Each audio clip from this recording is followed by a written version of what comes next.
Hello friends, मैं हूँ प्रीति और पर्सनल फाइनेंस रिलेटेड जो भी सिंप्लीफाइड मैनर में मैं बता सकती हूँ वो मैं बताने की कोशिश कर रही हूँ। और उसमें भी आज मैंने टॉपिक लिया है फर्स्ट, बजटिंग।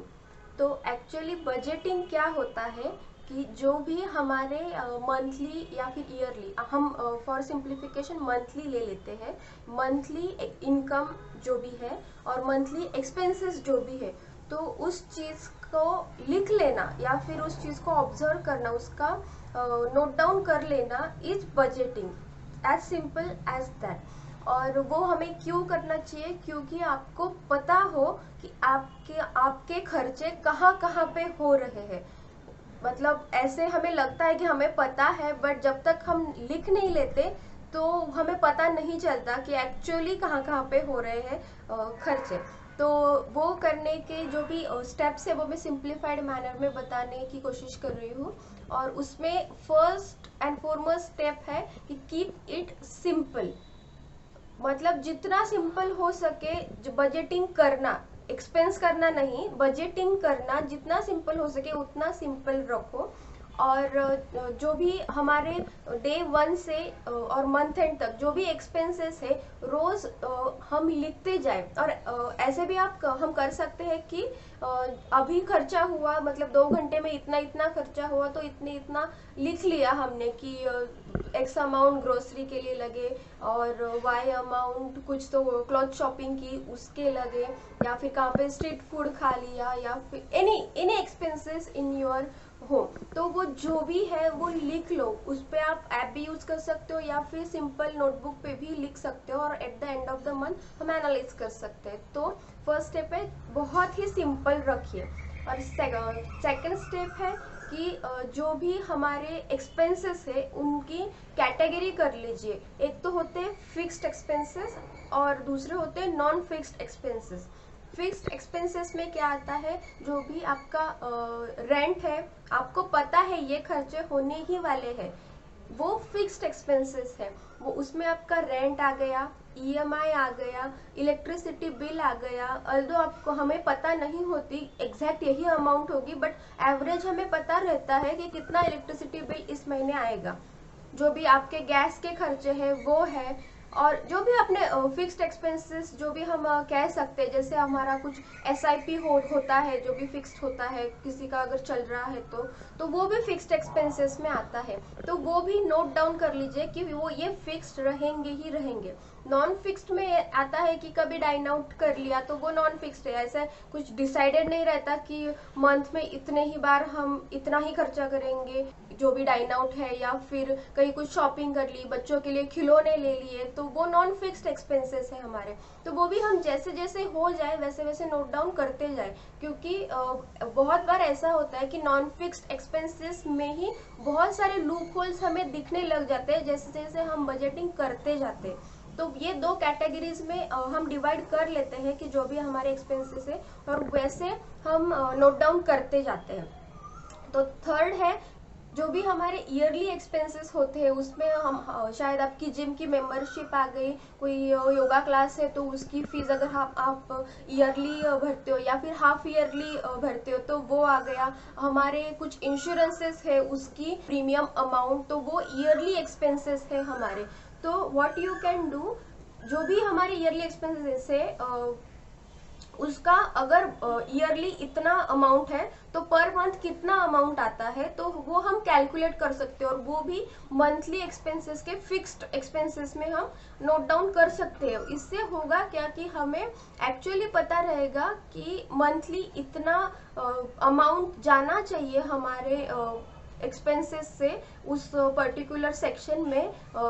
जो कि मतलब अगर हम ऐसा करें तो एट द एंड ऑफ वो प्रीमियम अमाउंट जो हमें भरनी रहती है, तो उस वक्त हमें ज्यादा पिंच ना लगे। मतलब ऐसे होता है कि ऑल ऑफ अ सडन 40,000 कहाँ से लाएंगे एक ही महीने में? तो फिर तब ऐसा ऐसा होता है कि नहीं, अभी कुछ तो बहुत कुछ एडजस्ट करना पड़ रहा है। तो अगर हम ऐसा करें कि ईयरली हाफ ईयरली एक्सपेंसेस भी हम मंथली पे कितना आएगा उसका अमाउंट वो करके साइड में रखते गए तो इट इज ईजियर।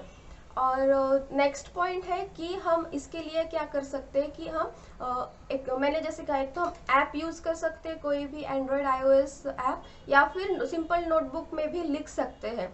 तो मैं रेकमेंड करूँगी जो भी मैंने किया है कि एंड्रॉयड पे एक मनी मैनेजर करके ऐप है, लिंक मैं डिस्क्रिप्शन में दे दूँगी। तो वो मनी मैनेजर ऐप मुझे अब तक का बेस्ट लगा।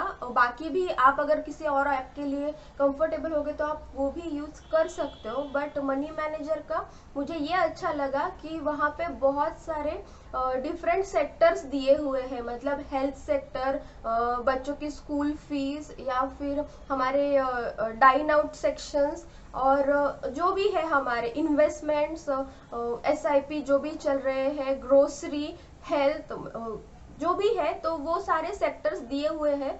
और उसके अकॉर्डिंग अगर हम नोट डाउन करते जाए, लॉग करते जाए हमारे एक्सपेंसेस उस ऐप में विथ डेली बेसिस, तो at the end of the month हमें एक पाई चार्ट मिलता है। और बाकी भी बहुत सारे उसके स्टैटिस्टिक्स मिलते हैं, बट पाई चार्ट मुझे उसका बहुत एक अच्छा एस्पेक्ट लगा, और इसीलिए मैं रिकमेंड करूँगी ऐप। और अभी नेक्स्ट स्टेप है कि हमने जो भी एंड ऑफ द मंथ तक जो भी खर्चे लिखे हैं हमने, तो उसको ऑब्जर्व करो।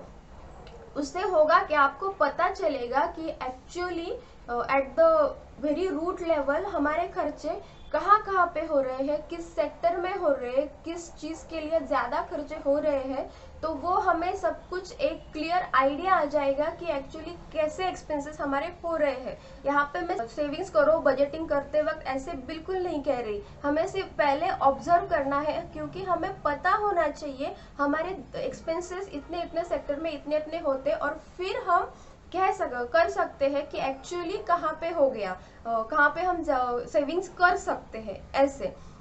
और नेक्स्ट स्टेप है कि जो भी हमने एनालाइज किया है, तो उसमें से आप देख सकते हो कि आपकी नीड्स जो भी है तो उस पर कितना खर्चा हो रहा है, जो भी आपकी लाइफस्टाइल है उस पर कितना खर्चा हो रहा है, और जो भी आपकी सेविंग, जैसे कोई एसआईपी अगर चल रही है, या फिर जो भी आप सेविंग्स या इन्वेस्टमेंट के बारे में करते हो, तो उस पे कितना पैसा जा रहा है, आपकी इनकम का कितना परसेंटेज जा रहा है। तो आइडियली फाइनेंस टर्म्स में जो भी पर्सनल फाइनेंस एक्सपर्ट्स होते हैं तो वो ऐसा कहते हैं कि 50-30-20 ऐसे रूल होना चाहिए। नीड्स के लिए 50% ऑफ योर इनकम, और 30% आपकी लाइफस्टाइल के लिए। जो नीड्स में जैसे आगे आपका जो भी इलेक्ट्रिसिटी बिल होता है, रेंट होता है, या फिर ग्रोसरी रहती है, जो भी आपको नीड जो भी है उस पे।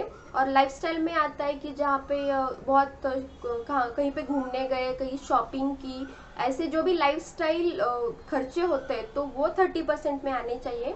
और 20% सेविंग्स में, इन्वेस्टमेंट में, कहीं पे भी रिलेटेड टू सेविंग, जहाँ पे आपका मनी वो बढ़ेगा, तो उस सेक्टर में आपका 20% जाना चाहिए। और मैं ये बताना चाहती हूँ कि आप मतलब पहले से ही ऐसा मत सोचे कि नहीं अभी इतने खर्चे कम ही करने पड़ेंगे, ऐसे ही करना पड़ेगा। पहले बजटिंग करते वक्त आप सिर्फ ऑब्जर्व करो। हम जब ऑब्जर्व करते हैं कि एक्चुअली यहाँ पे खर्चे हो रहे हैं, तो हम एक इन्फॉर्म डिसीजन ले सकते हैं कि हाँ, हम इस सेक्टर में खर्चे कम कर सकते हैं। और ये ऑल ऑफ अ सडन नहीं होगा, ये ग्रेजुअल प्रोसेस है, और ये होता है, मतलब प्रैक्टिकल है ये जो भी करते हैं हम। तो इससे हम अवेयर हो जाते हैं कि कहाँ से इन हो रहा है और कहाँ से आउट हो रहा है आपका हमारा इनकम। तो it is better to do budgeting, और it is the first step of personal finance journey. So thanks for watching. Please do like, share and subscribe for more videos on simplified personal finance. Thank you. Bye bye.